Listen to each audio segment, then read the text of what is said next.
Dude, I have an idea. I'm thinking of a tactical thriller, some type of Stranger Things meets Ghostbusters when it comes to the plot, but then much more of like a tonality of like Extraction. I'm thinking of a movie with that type of tonality with a little bit of thrillerness to it as well. I don't know if you guys have been working on a story or plot or just lore. Let's just get it started. Welcome into the fan room.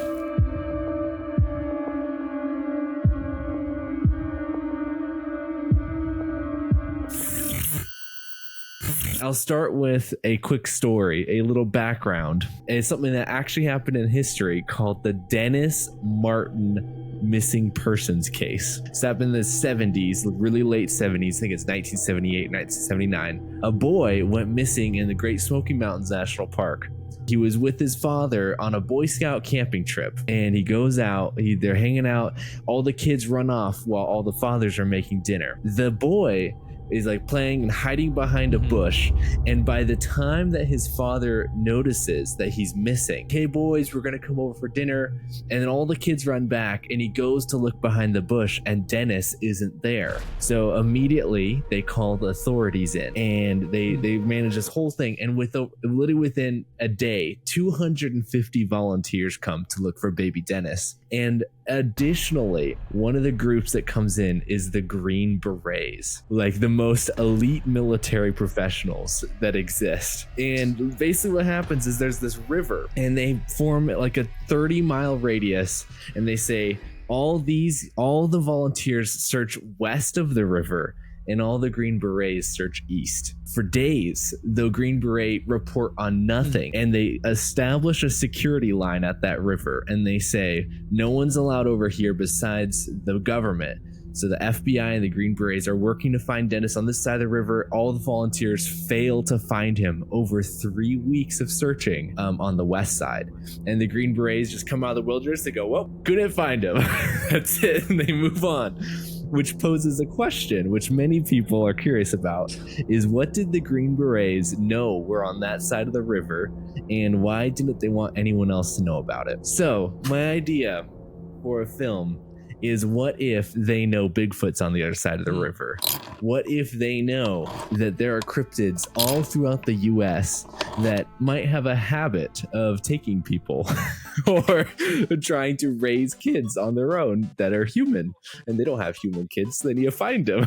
Yeah. And so what happens is the government passes an act, the Dennis Martin Habitat Restoration Act, which approves a massive budget with the United States Forestry Department, and it is an act that provides tons of funding to create the Habitat Restoration and Security Service. And we focus on this service 5 to 10 years into their conception, where they've been operating, going into forests, performing operations that the public don't know about, and then doing what they wish with cryptids of many kinds. So the true story ends at the boy being missing and the Green Berets saying, we didn't find him, sorry. This program is part of the story then. Yeah, my story starts when the act is approved, because the government does know cryptids exist. Yes.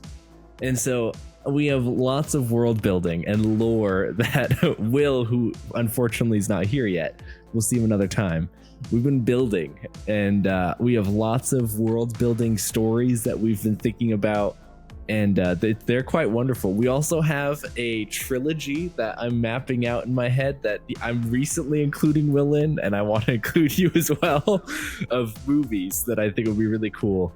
I think trilogies work best when they're planned out from A to B from the very beginning. Okay. Because as you're explaining it to me, I'm imagining it as a TV show like Buffy the Vampire Slayer, or like Supernatural or something like that, because there's so many mythical like cryptid creatures in mythology. You can continue to go through the encyclopedia of all of them, and then you can circle back around and it won't feel repeated. And much like Buffy, you could have like reoccurring characters and stuff like that. So this is the thing, is if we show up and we start like 5 to 10 years into the conception of this organization, there is still 5 to 10 years of existence of the organization of stories that I think are really compelling. Yeah. You know what I mean? And even we have an idea that over time there's a breakdown of this organization, and it starts with the idea of like, so this is kind of getting into the first film idea. I think this is the idea I started to tell you. It's the idea that the habitat I always forget it's called, the Habitat Restoration and Security Service, that I'm going to call them the HRSS. All right. The idea is that what's happening when they're going in and doing these operations, the HERS, I think that they start as just like a humble agency that has no ulterior motives besides protecting people and kids. And when they hear about these creatures, they go and they do honest, good work. You know what I mean? Yeah. And I imagine there's a breakdown where over time, over 5 or 10 years, the government starts saying, we have 10 Bigfoots locked up. What should we use them for? And they start putting science and research into this agency to try to figure out how to either mind control or manipulate them to militarize them and weaponize these creatures who were just out in the wilderness doing their thing. And then we are changing him. We're like, oh, let's use him and let's put him on the front lines of Iraq. And then the war on terror is coming up, so we'll put them there too. I have an idea that they start to weaponize them, and that causes a rift between like the people who are allegiant to like the original HRSS, the HERS, and the like the new, like this one that has an ulterior motive of weaponizing these creatures that were originally peaceful. And so then there's like a breakdown that starts to happen and like a falling apart. So Will and I were like, dude, in that breakdown, like there's tons of stories that can happen there. And then it's like I have an idea of the whole collapse of it. I don't know, we could get into this. Are you a Marvel fan at all, Peter? Yeah, I am a Marvel fan. I wasn't super like into the comics. I did watch Spider-Man and X-Men when I was younger and was like super into like the Marvel like Saturday morning cartoons. And then when Jon Favreau started the Marvel Cinematic Universe, it was awesome. Phases 1 through 3 were like phenomenal, and I'm not as much of a fan now, but yeah, no, this is perfect. So which is your favorite one? I want to share with you mine, but I want to hear yours first. Of the films? Of the MCU, of like 1 through 3, the phases. Do you have a favorite film? Or I have a favorite film, yes. Well, I have a couple, but my number one favorite film is Infinity War. Yeah, I like it when the bad guy wins. I like it when everyone's hoping and you're like, oh, well, he's gonna make it out. He's gonna win, and then the bad guy ends up winning. Like, man, those kind of movies just, they hit you hard because, especially if they're written well. Because Thanos is the protagonist of that film. Like we see his motive. He has that internal like struggle and like character arc, and then he succeeds at his own sacrifice. He has that lowest point. Like it's just crazy. I just loves how they made that film. My favorite's the Winter Soldier, and it's a kind of it's a weird one. It's the first one, and this is why I like it. My tie-in when I first was a kid and I loved Marvel or the MCU, I loved S.H.I.E.L.D. I loved the Agents of S.H.I.E.L.D. TV show. I loved these like secret agents that are like, they usurp the government sometimes. Sometimes they're hidden. They don't, like, no one knows they exist. And it's just like this company this agency has so much power and you have no idea why. I really liked them. But I like when it falls apart. It's funny that you say that because Captain America technically wins in that film because he doesn't like die. He does. But overall, it changed the MCU completely, and it introduced this bigger bad guy of Hydra, and it introduced this like secrecy of like spies and double crossing. So it's really the emergence of a large villain, which in my eyes is the villain won that episode, even though it's like Captain America won the battle, but the villain won the war, right? Because now from that point on, even to today, Hydra within S.H.I.E.L.D. is like still a thing. Yeah. And no, you're exact. That was the time when you went from having like almost kiddie movies to like this weird political set of movies. Like after that, you had like Ultron, and it was all about politics. And it was such an interesting, like, whoa, there's so much politics all of a sudden, like with Arcadia Accords. I like when those action movies break down and it's like they tear apart things. I kind of want to do that with the HRSS. So I like the idea of a series. I like the idea. Like, here's the thing. I have a proposition. Well, I guess a proposal of how to actually make it into reality.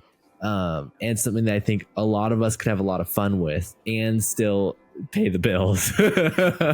Because I know that like anything crazy and big would get really expensive really fast.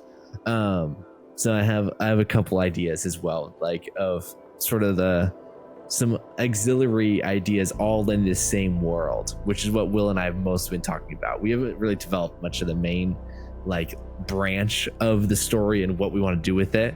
Well, let me ask you this. Does that make sense? Yeah, it does make sense. Let me ask you this.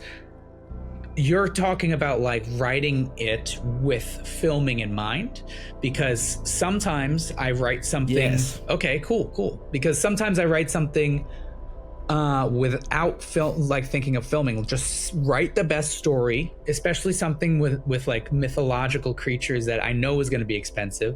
But I think we could definitely write this with filming in mind and try to keep our heads on and not like be overly ambitious and say we're gonna do this with the CGI. But no, like if we were writing it as a shooting script, I agree. I think that it could be. We would just have to keep an eye on resources. So go ahead. No, absolutely no, and that's actually what So are you aware of like you know what Backrooms is, the series, like the Backrooms that Kane Pixels did? Okay, this is when my youngness is showing. This is what all the kids are talking about. This is a couple years old. So this is a guy's series. It's all Blender, so it's pretty advanced, and it's only Blender until like maybe episode. I think it's this one, episode 11.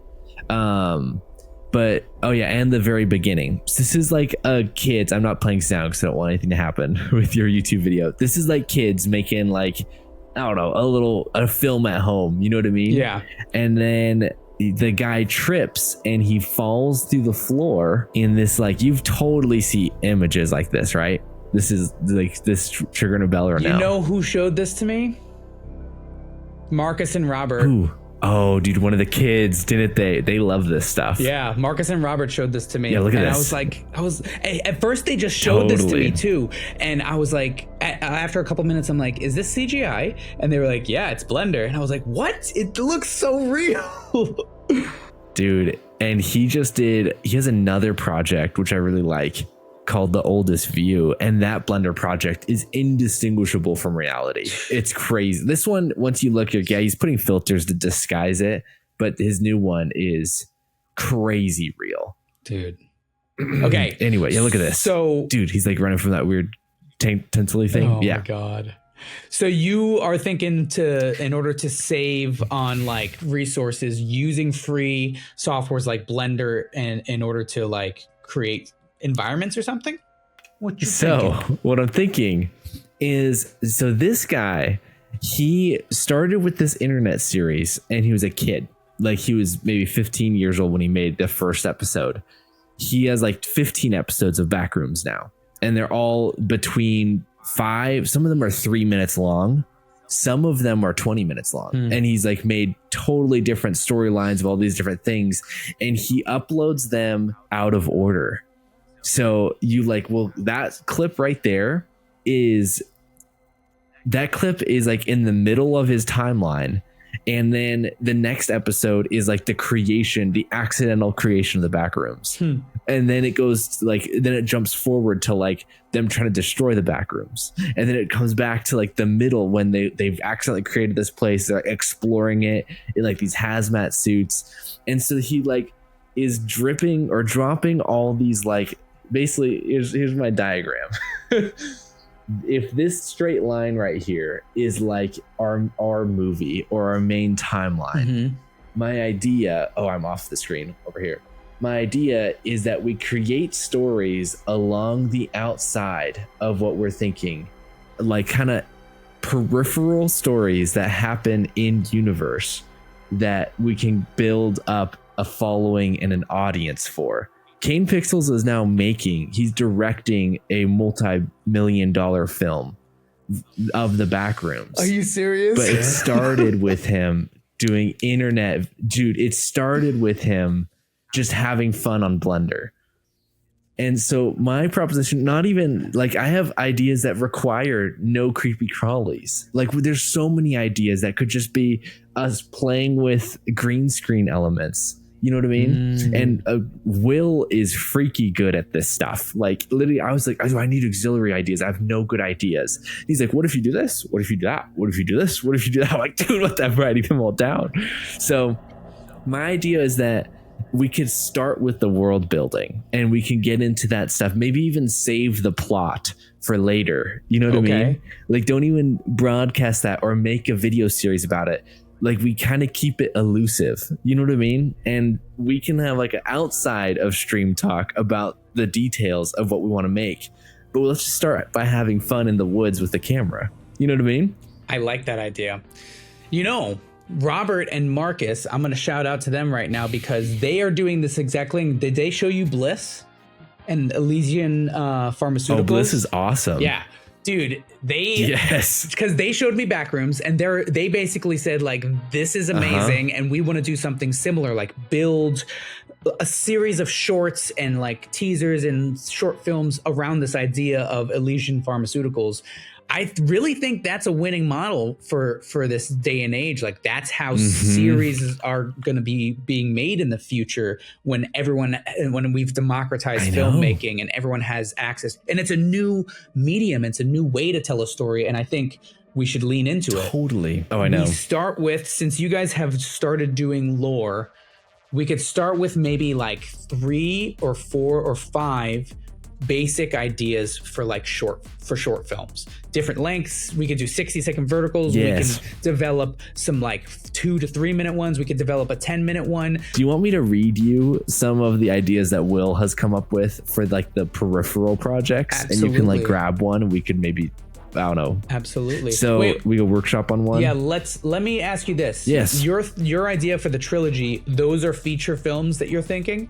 I was talking to Will about this. Have you seen Loki? Yeah, I saw season 1. I really, really liked it. Loki, whenever Maddie and I watch like those new things, I tell Maddie, sometimes I just wish that they produced this as 3 movies. If it's much better to do episode 1 and it's 20-30 minutes long, that's the start of the trilogy. That's awesome. You know what I mean? Like, I really have 3 storylines that Will and I were kind of workshopping, but and we didn't get too deep because we wanted to get you in it. Ah, nice. And so the first one was the one with the Bigfoots, right? Yeah, it's the one. It's the idea. It's like that idea. Like you kind of come in 5 years after the conception, or 7-8 years after the conception of this thing. And it's like the very beginning of that rift where you're starting to have some people that are like, I'm not a fan of what the government's having us do with putting brain chips on Bigfoots. You know what I mean? Or brain chips on the whatever. We can just go into any amount of American folklore. Yes. Anything, any direction. And then the other people are like, hey, I'm just doing my job. I just bring them in and whatever they do after, I don't try to think about it too much. And then you have the last guy who's like, I am 100% for what boss tells me to do. I want to be promoted in the government. You know what I mean? Yes, sir. So like, that's what I imagine episode 1 is. Okay. Yeah, I love that. And so do you want to just give me a quick rundown of 2 and 3 in your head, and then you can tell me what Will was thinking about for the peripherals. Don't go too deep. Just give me for auxiliary. Yeah. Oh, I won't. Okay. So part 1, right? You have these 4 groups of people in the HRSS, the hers. You have like the purist, who's like, I was here from the beginning, and all I want to do is save people. Like, I don't want to do anything bad. You have like maybe the person who is like, oh, they like the indoctrinated person who is 100% down for whatever the government's paying them for. Then you have maybe that professional who's like, I'm just here, I'm doing what I'm told, I don't want to think too much about it. And then you have that person in conflict, like between the 2 camps of like, am I going to do what the government wants? Am I going to do? And so you could have these really cool relationship, like people in different relationships trying to convert each other, like, you really should consider what you're doing and stuff like that. And so my thought is that one of those like just professional people are these scientists who are developing brain chips, right? And so in episode 1, there's like all these, it starts with just like a low level, like a Bigfoot, you know, and then it goes on to like someone a little bit more, and then it ends up with, I don't know, we can figure out the progression of all the different cryptids. But my thought is at the very end, they bring in and they kill like this mother of the cryptids in this space. Yeah. And at the very, they're like, we're so glad we got them.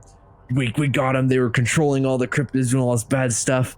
And then the last scene is it's panning in on the body of this like gross mangly creature, and it's going in, and then on its neck is one of the brain control devices from the government that they're developing in the HRSS. Oh. So it's like the HRSS is fighting the HRSS.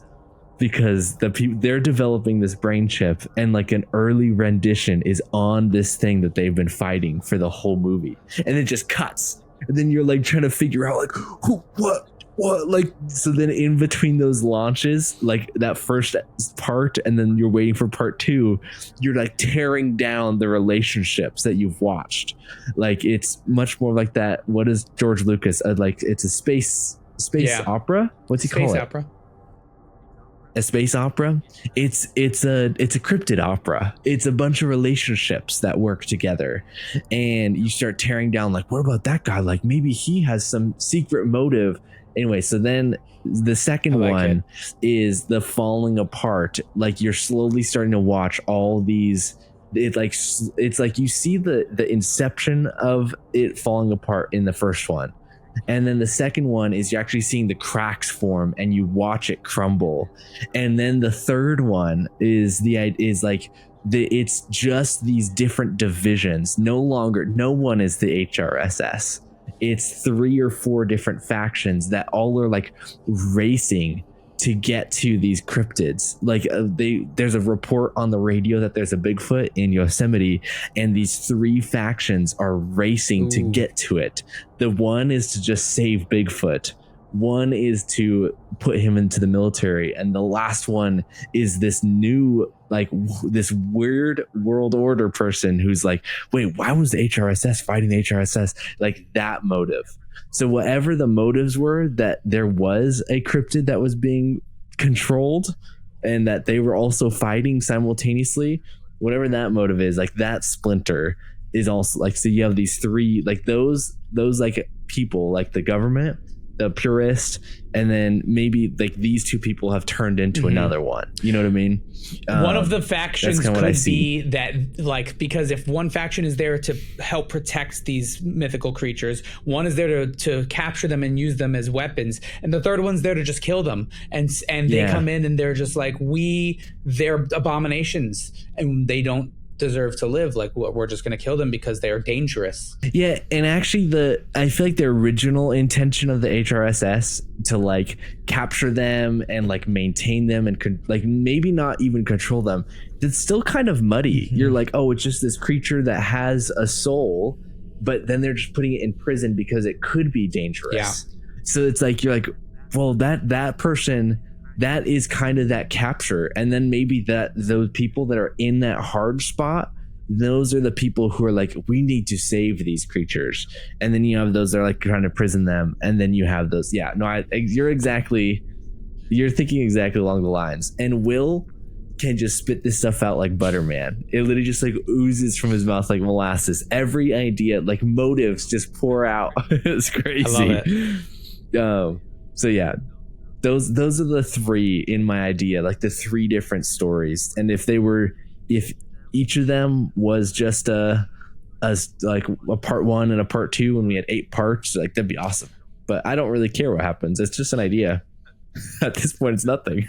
Well, I do think that there's something to say about what you were talking about with Loki, because a lot of TV shows nowadays, they stretch it out unnecessarily. It's poor writing, and there's just so much fluff in there that doesn't need to be in there, that has nothing to do with the character or the plot, and it's only to keep eyes on the screen because that's the new model. It's like, because everyone's streaming, you don't want to just do a movie, you're not going to make the money back in the box office, so keep them on the streaming service as long as possible. If we just keep coming out with new episodes, they'll keep subscribing.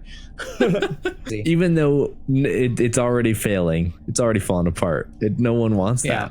We want stories. We want good stories. So I like the idea of making it a trilogy, totally. And this, the trilogy in my mind is almost like, it's like the main story, like you were saying. It's the main storyline. It can be really, really condensed into a trilogy and not continue on like into like Fast and Furious 10 and 11 and 12 to territory, right?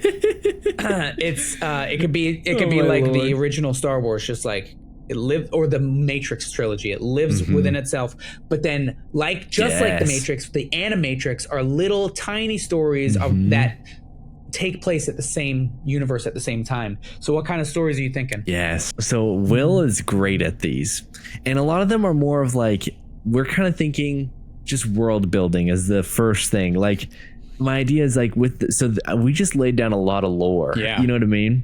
So my thought is, what are like breadcrumbs that you can like start putting in out there for people to understand? Because I think this is a really compelling. It's really fun. You're like, oh, I told Maddie the genre. She's like, I don't think I want to watch it. It sounds scary. That's my wife, by the way, Maddie. And then I told her the story. She's like, oh, I do want to watch this. Like, it got her. She's like, oh, this is really fun. So, literally for one of those first clips, like we're thinking, let's start super basic, like the Kane Pixels. What is the 2-minute episode? You know what I mean? The 2-minute side story. So we have a couple ideas. The first one is and they don't have to be in order. It's just the first in order of idea. First idea was the signing of that bill in the Senate to fund the HRSS in the U.S. Parks Service or Parks Department.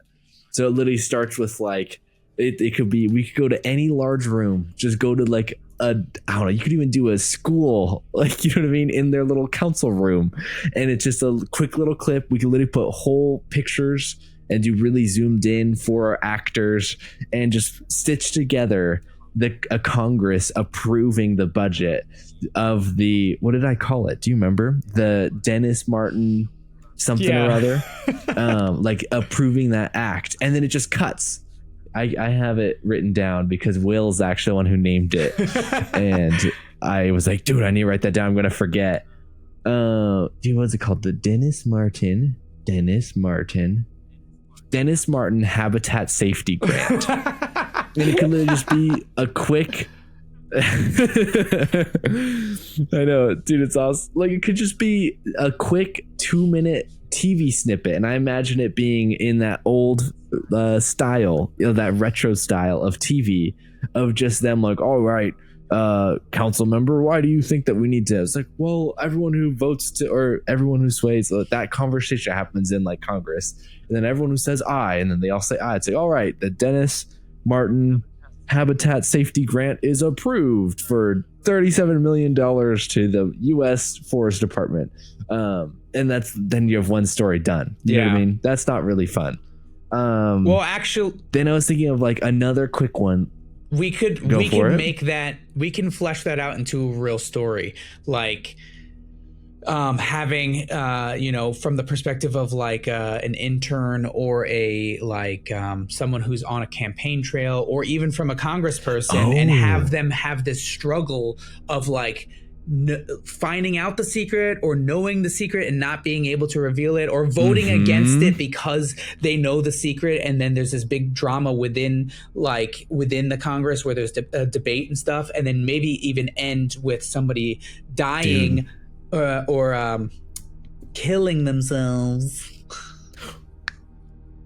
Dude, okay.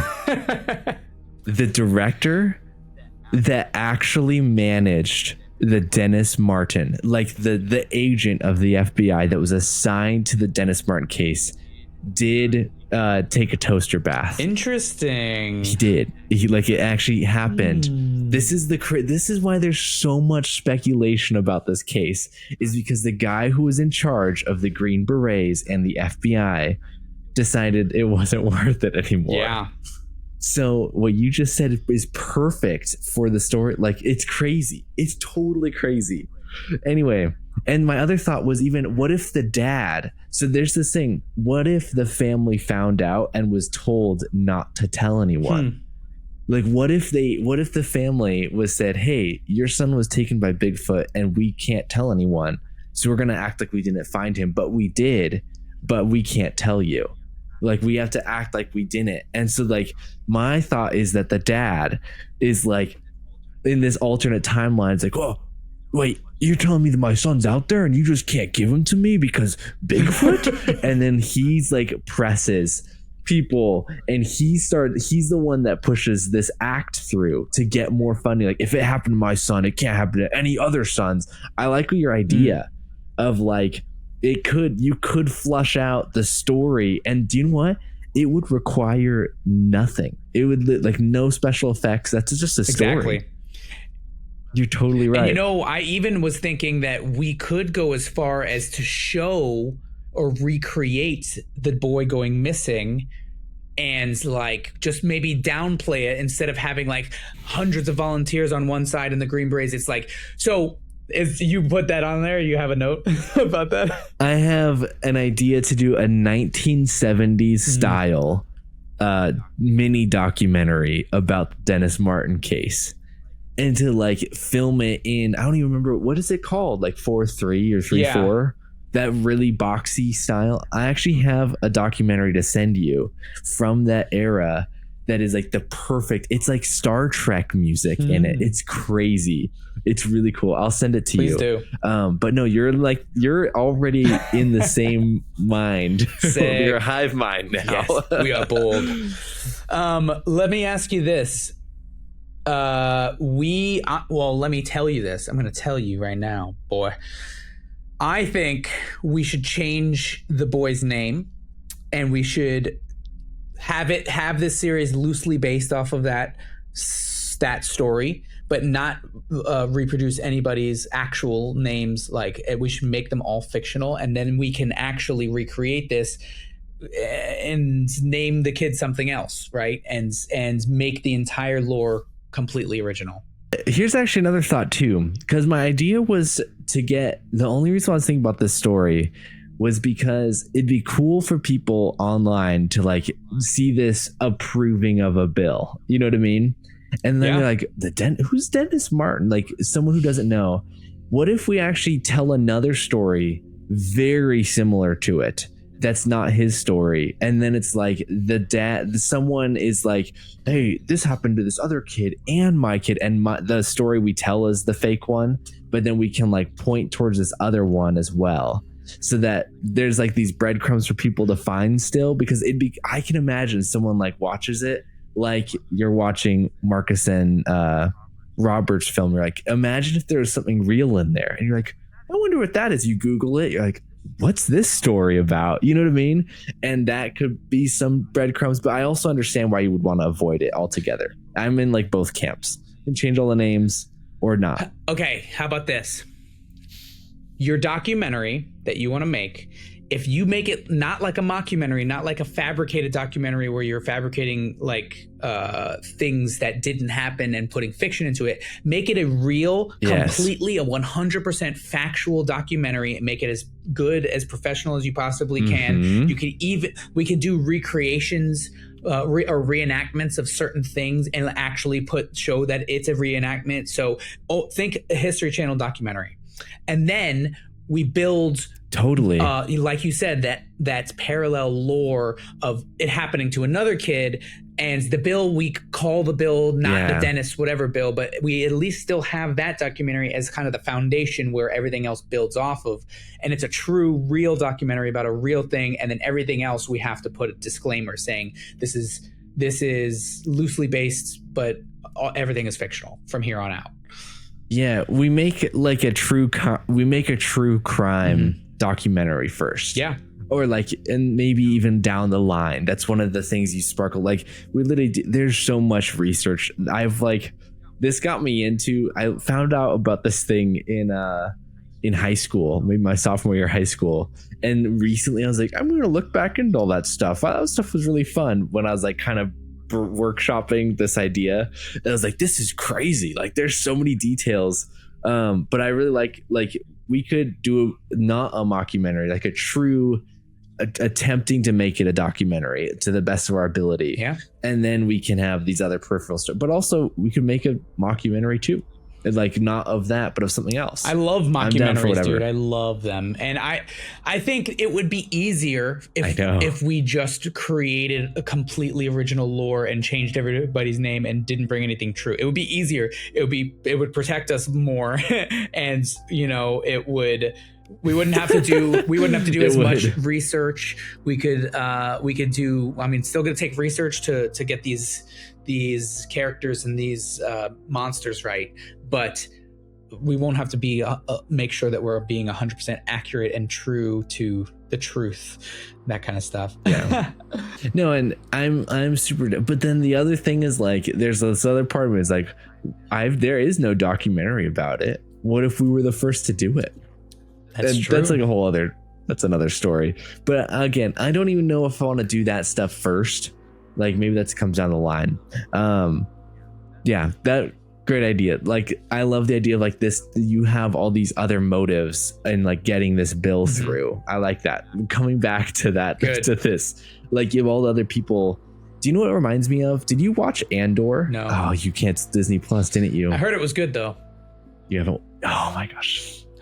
If you just pay for 1 month of Disney Plus and then cancel it, those are the two things I highly recommend watching, because we don't watch it either. But those two, Andor. So there's actually a story.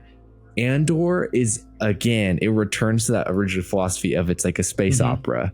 And it's stories about a security guard on a planet, about someone who works in the like politics of the Empire. And then it follows someone whose mom is a rebel and he's not. And then it follows the head of the Rebel Alliance. And so it's literally like these stories about people. And my favorite storyline was the lady in the Empire, because it was super political. It was her, like, she was like, literally, it shows her, she like takes like caffeine medicine, like caffeine pills, and has all these like very human attributes to her.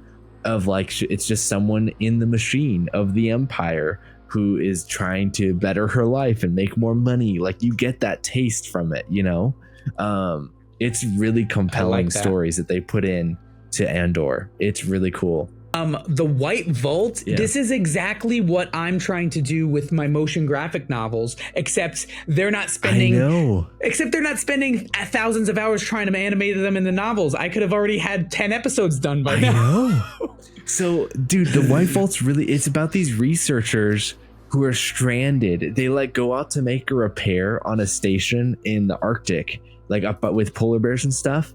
And then they go make the repair, and a huge snowstorm moves in, and it's like a 3-week-long snowstorm. And as they're there, they start unpacking all these mysteries that the vault is hiding. It's really cool. Anyway, I know I've actually been listening to it and thinking, this is what Peter's doing. I'm out here thinking, there's nobody doing what I'm doing. Of course there is. I could even imagine all this whole HRSS thing is also one of these, like an audio series. I could totally see it. It'd be so much cheaper, and we could still tell a lot of the same stories. And I'm sure you're similar. I love audio and Foley. It's actually my favorite part about video editing is Foley, and like the sounds and stuff you add to it. Yeah, did I send you? I also feel bad. What? Oh, why? Show me. No, I feel bad because I feel like I'm just bringing you up to speed, and I want to hear more thoughts of you because you're the Emmy Award winner here. No, I think that everything that you have already is already amazing. Like there's where I'm going to add value is in the nitty gritty of like the plot. So hearing the backstory of the lore is giving me a better idea of like the kinds of stories we should be telling. Okay, my brain just came up with an idea just now. If we were to make a reenactment of like the boy going missing or something similar to that, instead of making it like a short film, we make it like the dad had a camcorder and it's like the 90s or something like that. Found footage. Yeah, exactly. And then he's like, I can't, where is he? He was right here. And then like he goes across the river and he zooms in and you see the shadow of Bigfoot or something like that. Yeah, just the foot goes by. That's it. Exactly. And so that's where my mind goes, and my strengths are in like the character development, the story, the arcs of the actual episodes. But this is immensely valuable to hear the structure of how you want to deliver the stories, because it's different than anything I've ever worked on, and I'm excited about it. And so because it's essentially we get to make like 100 short films all based around the same idea. Until we get sick of it. And then we make the feature. Could be tomorrow. You never know. No, I don't think and then so. We make the feature once we have the money. Yeah, so this one's much more of like a 30-second, a 1 minute, or even I could imagine it's just it's super slow. It's much more of a podcast, like maybe 2 or 3 minutes even. And so this idea, I almost did it again. I almost point over there and start showing you the frame. I imagine, so this is for like one of those little auxiliary right there. And you put right there in the,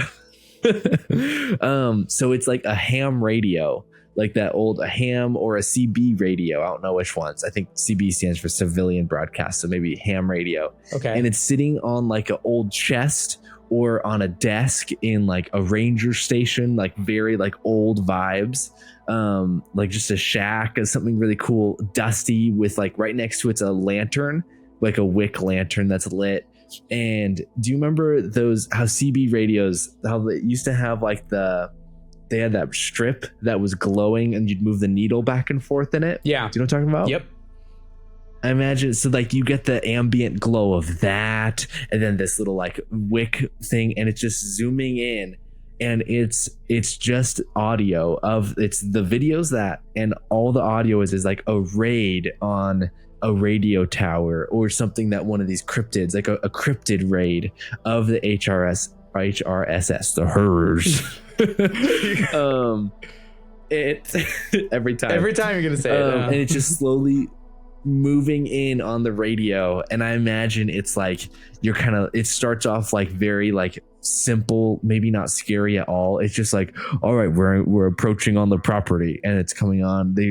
All right, stop the truck, everyone get out, Y formation. And like you hear them talking about like they're making the calls, and it's just all on the little sets that they're talking to each other. And then it's like, all right, Alpha team, and then Bravo team, and they split off, and then they're talking to each other about what they're finding on different sides of this property. And then on one side they get attacked, and so then there's just like gunfire coming through on the radio, and then they're like, we're coming to you, Alpha. And then you just hear running, and like it could be super cool of telling a story of one of these raids on a cryptid, like wherever they are, and you tell the story just through the radio broadcast. And you don't have to film. It's all audio. It's voice acting and Foley and nothing else. I love that. I can really see that. That's a cheap one. That all we have to have is the idea and time to record, and then the rest is easy. That could be a series really of verticals, like for different. And actually, it doesn't always have to be tactical. You know, a couple of them could be a couple of them could be like some kids playing around with a CB radio. You know, and then we can like place the radio in a different location every single time, like it's a different person listening in. Yeah, the dad's radio, like sitting in his tent, and it's the story of the kids. Like, do you see that big hairy man over there? And then it's like, do you have the two kids? What are you talking about, Buster? It's that big, tall, hairy man. And it's just the dad's radio sitting there in the tent. And then it just cuts. I know. You could totally. And that could just be dropping little bits of world building into it. It's like, look, he's a naked hairy man, nothing but hair. He looks like Chewbacca. You know what I mean, dude? And it's like, just put it in. It's just dropping little lore bits everywhere. That's great. There's that one. I also think that that's a great exercise in writing, because a lot of the times people like exposition's really hard to write, and if you're writing like an audio novel or in like a broadcast, like everything has to be exposition. You have to explain what's happening and like show it with sounds and Foley, which I love the idea of. Totally. So, all right, hit me with the next one. Another one is actually another idea. You already, again, we're in the same hive mind. Yeah. I imagine a story. Oh, this is kind of similar. So this is like, you know, the fire watch towers that are up all over the mountains and stuff. I imagine there's a guy, and it's like showing him waking up in the morning and just turning on like a normal radio, like a FM radio or AM. Yeah. It turns it on, and it's just like a morning announcement. It's like making coffee, and it's like, welcome to the forest first, your only place. You know, like goes on the whole thing. And we could put that really nice compression on it, so it sounds like radio from the 80s, like really nice, gravelly. And it's like, just a heads up for all you forest folk, the north side of Yosemite is closed today for habitat restoration. You know what I mean? And then I imagine he's like going out, and he's like makes his coffee. He goes and he stands on the porch of the forest, and he just looks out, and then it's just like it's focused on him, and it's like hot coffee shows the steam, and then it pans, and the focus just shifts, and there's like a Black Hawk helicopter flying out over into the canyon, and we just do a green screen element for it, you know? Yeah. And it's just coming in, it just goes, and it's just enough to see like, oh, is that military operation over there? That's kind of weird. Like, I sounded like it was just habitat restoration, but now there's Black Hawks over there. That's weird, you know? So that's an idea, super cheap. And it'd just be us. We could literally do that final scene on a green screen. It'd be so easy. You're right. And that's one. Dude, yeah, I like that one. And because I'm thinking we can, if we either played around with Blender or knew someone who knows how to do like CGI like landscapes and like environments, dude, we could have Fiverr, bro. Yeah, I mean, we're gonna get one back. We pay $20 to get one back. That's like, I don't know. Yeah, but like if we do, it's gold. All we'd have to do is get like 2 or maybe 3 helicopters, and then if we pan down and we show like the trees moving and swaying as if something's moving through the forest, and we hear like dude, that's such a good idea. And then we cut to black, dude, and that's it. So that one could almost be more like, I even imagine that could be more, what are those search and rescue cameras? You know what I mean? On the bottom of the sheriff helicopters. Ooh. Like it's those, and it's like, it's just a found footage of that. Like, do you remember the UFO, what they call it something else now?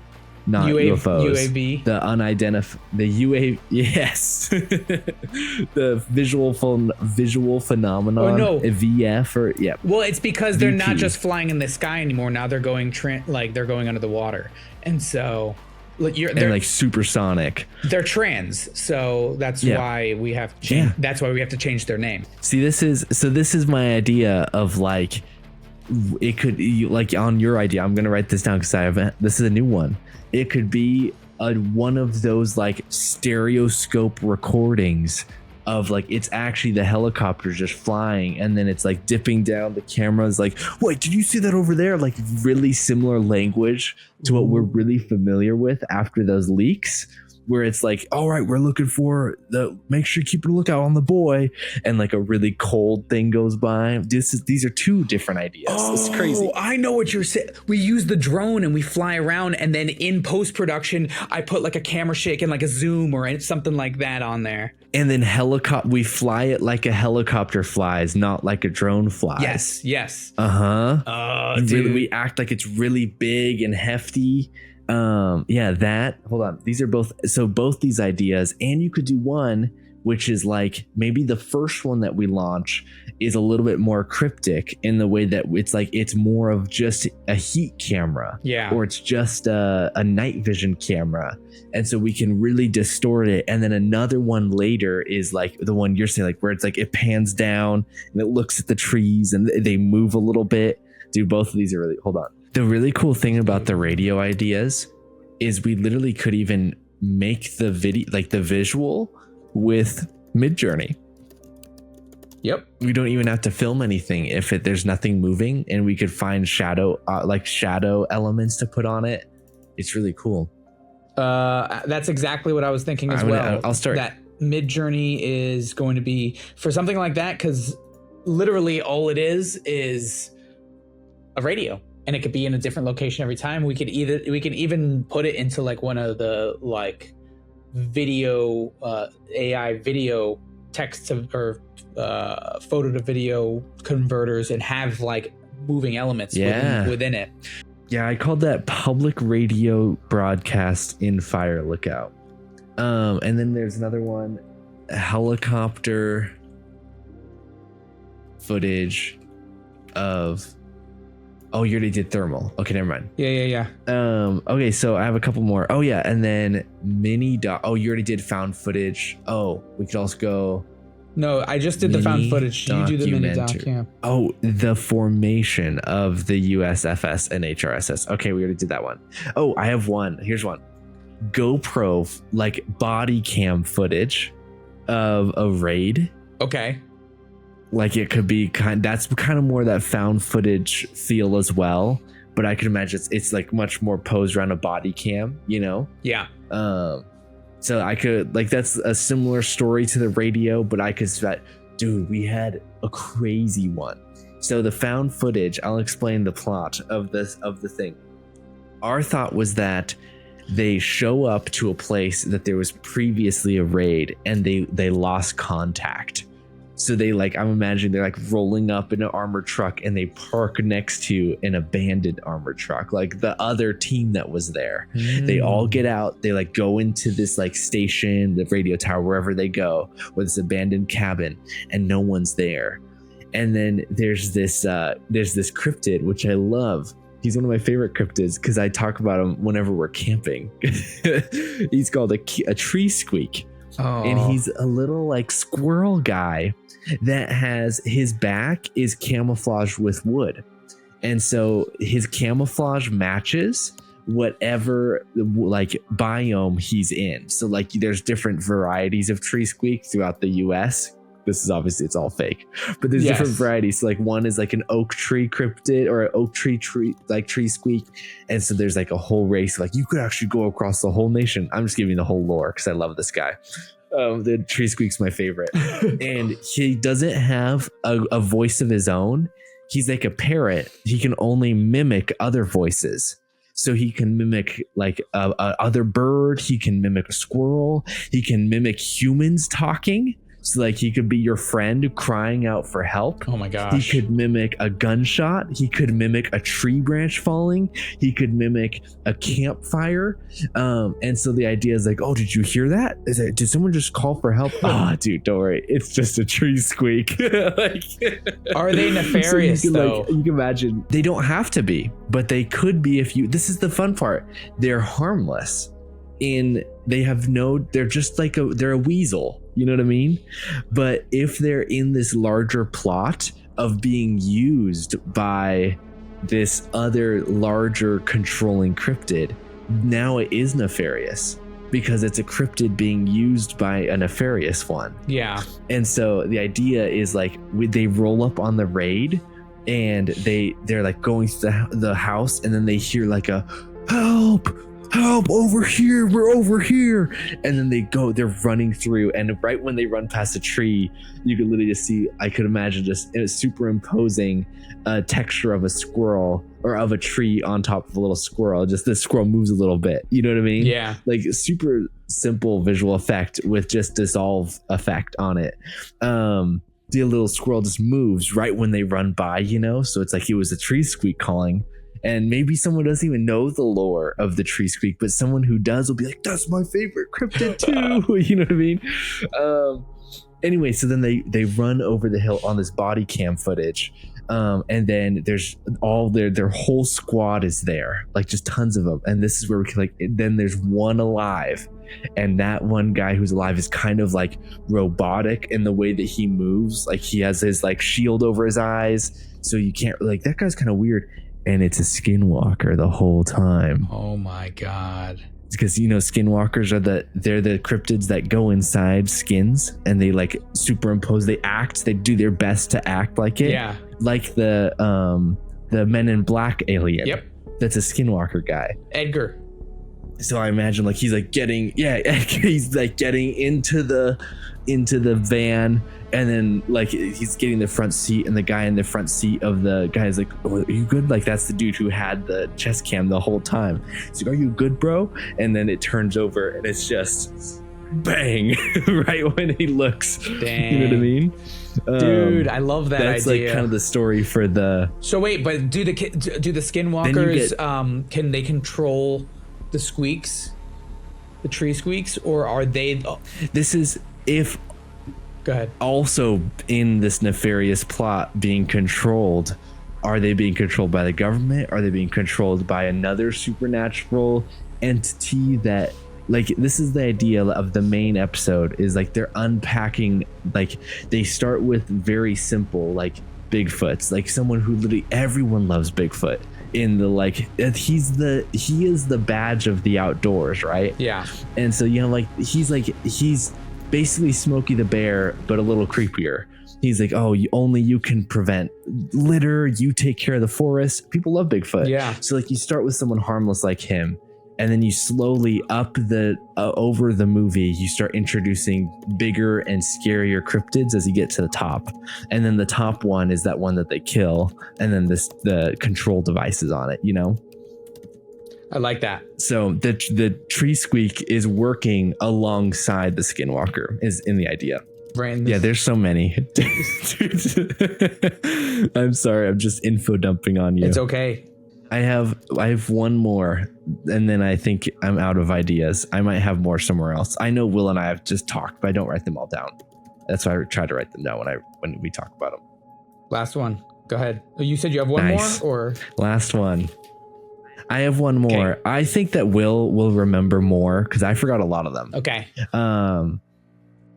This is the last one I have. So, have you ever worked in fast food? Yes. You know when they do the training videos? Yeah. Where like you sit down, like this is how you welcome people. This is what to do on how you make the French fries. This is how you chop the French fries. I imagine a training video for a new recruit of the HRSS and like what to do with different types of cryptids. Like when you see a Bigfoot, he's mostly harmless. Just don't come up behind him and don't scare him, and you'll be able to get him in handcuffs real easy. Oh my God. I mean? And like that one, that's totally up like Robert and Marcus's alley with like After Effects stuff. You know what I mean? Yeah, you have it already in your brain.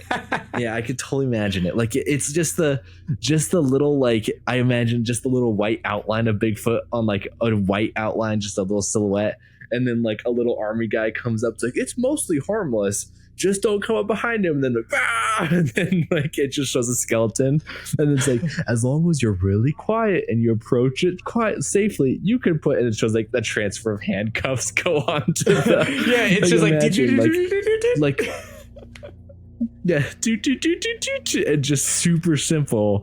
And then you go on to the next one, and I can imagine you could even for that one, that could be like almost like a found footage, like, all right, this is employee number 148. Please say your name. Hi, I'm Willie Mueller. And then it's like it goes, you know what I mean? And then it's like, all right, we're gonna sit you down. I have to record this whole thing for company policy, but just to make sure you watch the whole video, and then you put it in the cassette into the TV thing, and then it starts playing. It'd be awesome. Dude, I love that idea. And that could once again be something that we do almost 100% with After Effects and character animator, and then even like creating the characters with Midjourney, and then like extracting them from their backgrounds, separating them into layers, and then being able to do just rudimentary 2D animations. And something that like you would see, yeah, dude, something like you would see in a recruiting video or a really cheaply government made video. So let me pitch you the siren idea that Marcus and Robert and I are working on, and we're planning on filming within the next month. So a young, like teenage boy, he's down at a lake. It's nighttime, it's foggy, and he's just violently throwing rocks into the lake and making giant splashes. And then his friends kind of pull up in their car and walk down to the lake. They're like, bro, where have you been? We've been looking for you. And he's just like, he talks about how I feel like I'm drowning. Like, I can't believe she broke up with me. And so he's going through a breakup and he's really pissed. And this is like his spot where he's just like, taking it out on the lake. And they bring out some beers, but like these kids are like 17, 18 years old. So they bring out some, hey, look what I snagged from my dad. And then the kid like takes it and he's like, I've never drank alcohol before. And they're like, and then he looks at his friends and they're already chugging it. And he's like, oh, well, whatever, screw it. And so he takes a sip, and as super micro, like, lens, as soon as you see the alcohol touch his lips, it's like he's still in the same place, but his friends are gone. They disappear. And so he like takes a sip and he looks down and they're gone. And he's just like, all right, where'd you go? Like, I get it. Okay, really funny. And then we see some camera shots from the water of something moving around in the water. And he like looks at the water, and then he looks down, and all of a sudden down by his feet in the shallows of the water is a mermaid, is a siren with a big long tail flapping behind her, just like on the surface. And she looks identical to his ex-girlfriend.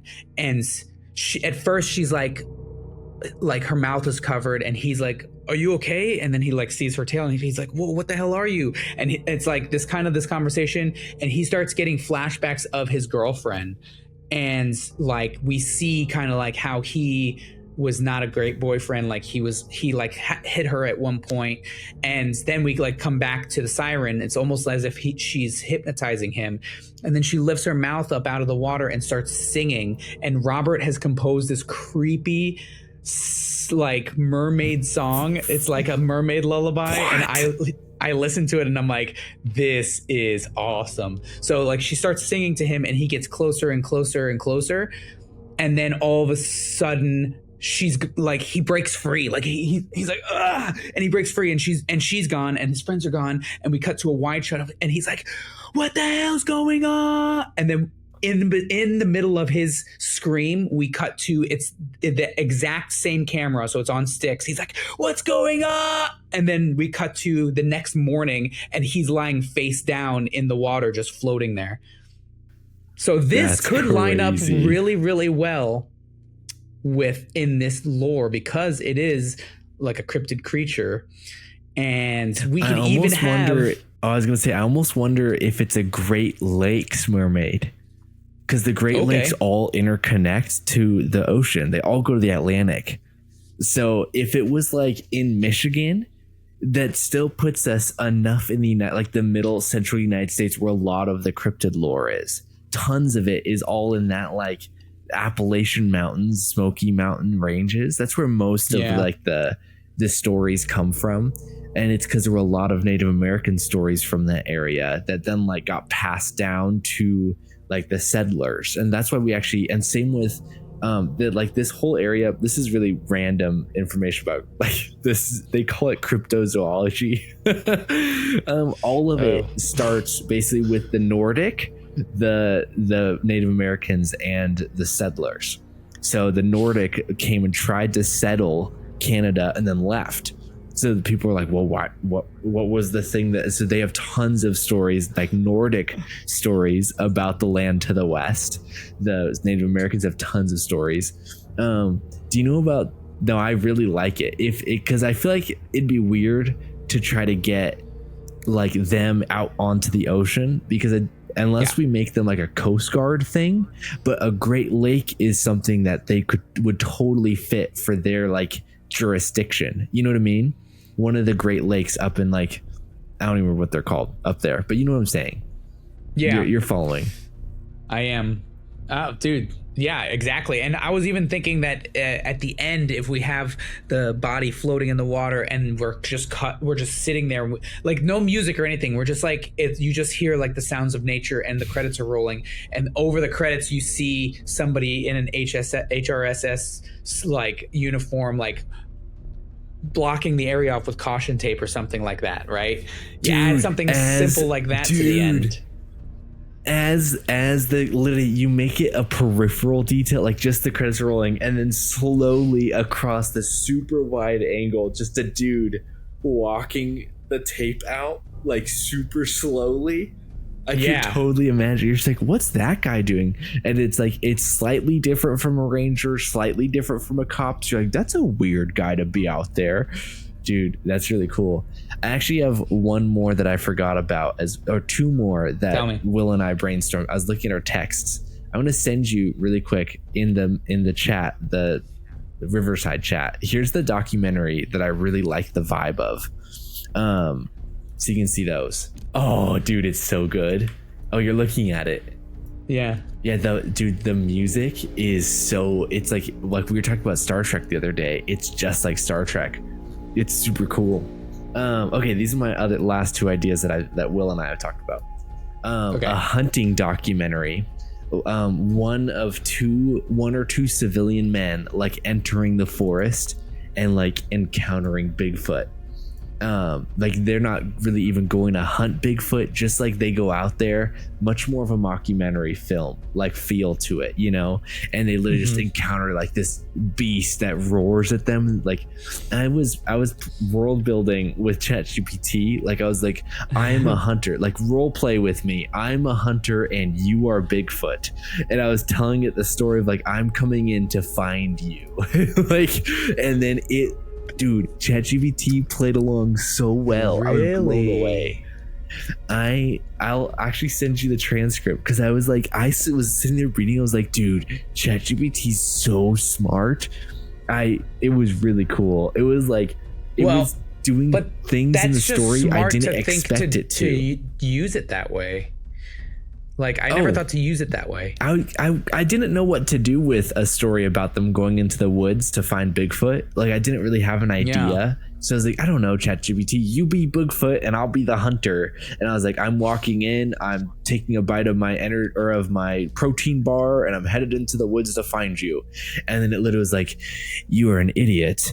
You aren't even expecting me to see you. Like it was really interesting. I tried to set up the dice so that I would win. Like I basically like, you're Bigfoot. I have a tracking pin on you from a government agency that's been tracking you. I know exactly your GPS location. And it was like, I tried to set it up so there's no way Bigfoot could win. And ChatGPT made Bigfoot win. And I was like, Bigfoot, I want you to kill me at the end of it. And I would like play along. And it was super good. Anyway, so that's an idea of like a little mockumentary. Then the last one is like this one. I'll find you an episode. Trail cam photo slideshow with 80s eerie music. I feel like I can picture what you're. Oh, you already see it like 100%. Here, I'm going to get it for you. This is this video called Life of a Giant. And I'm gonna send it in the or else I'll put it on our doc that we're on right now. Go watch that video. Oh, did it go?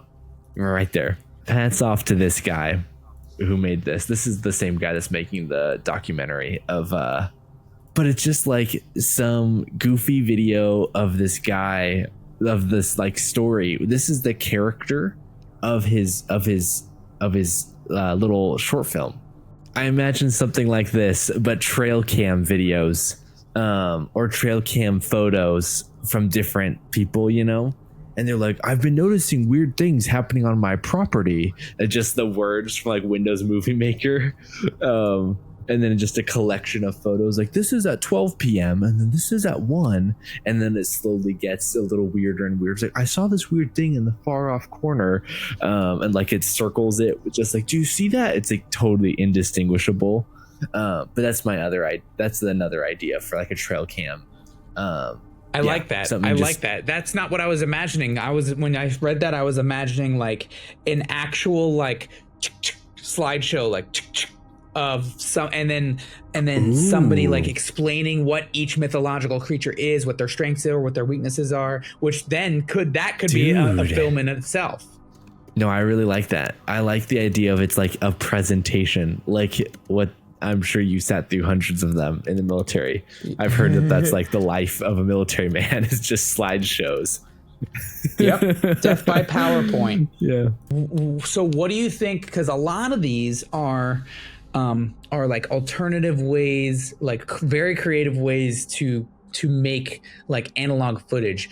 How comfortable do you also feel about more cinematic stuff like the Siren film that I added onto that? I would love to do more of that stuff. My reason for this was it's so cheap.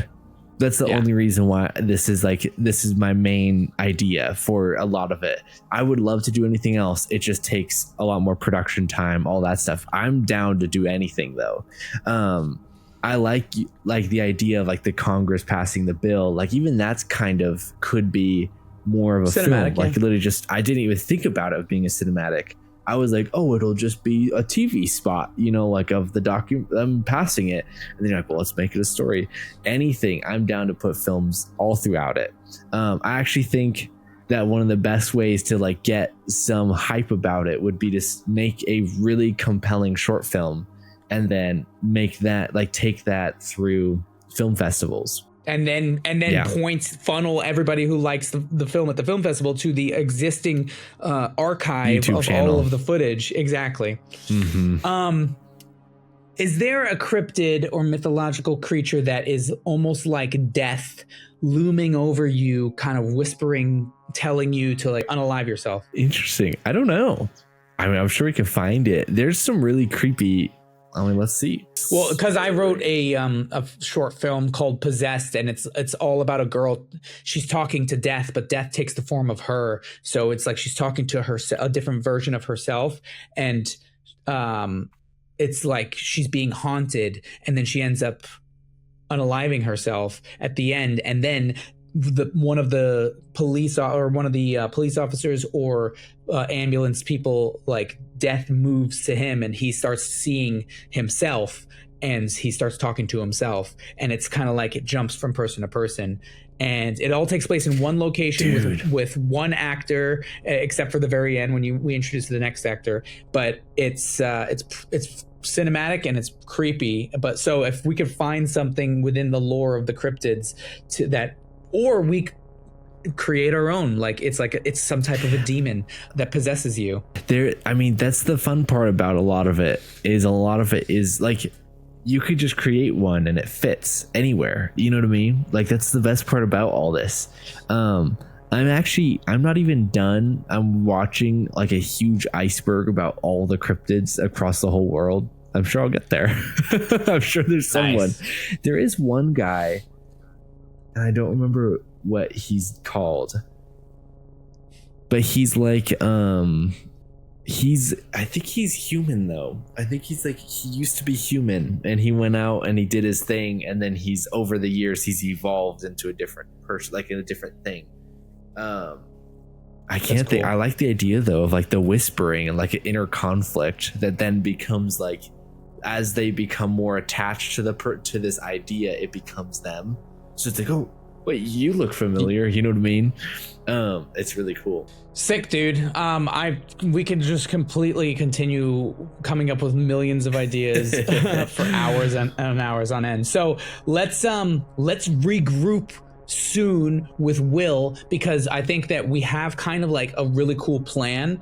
And now if we could pick one or two of these shorts and actually it wouldn't take long to actually write a script for every single one of them, or make at least a beat sheet for all of them.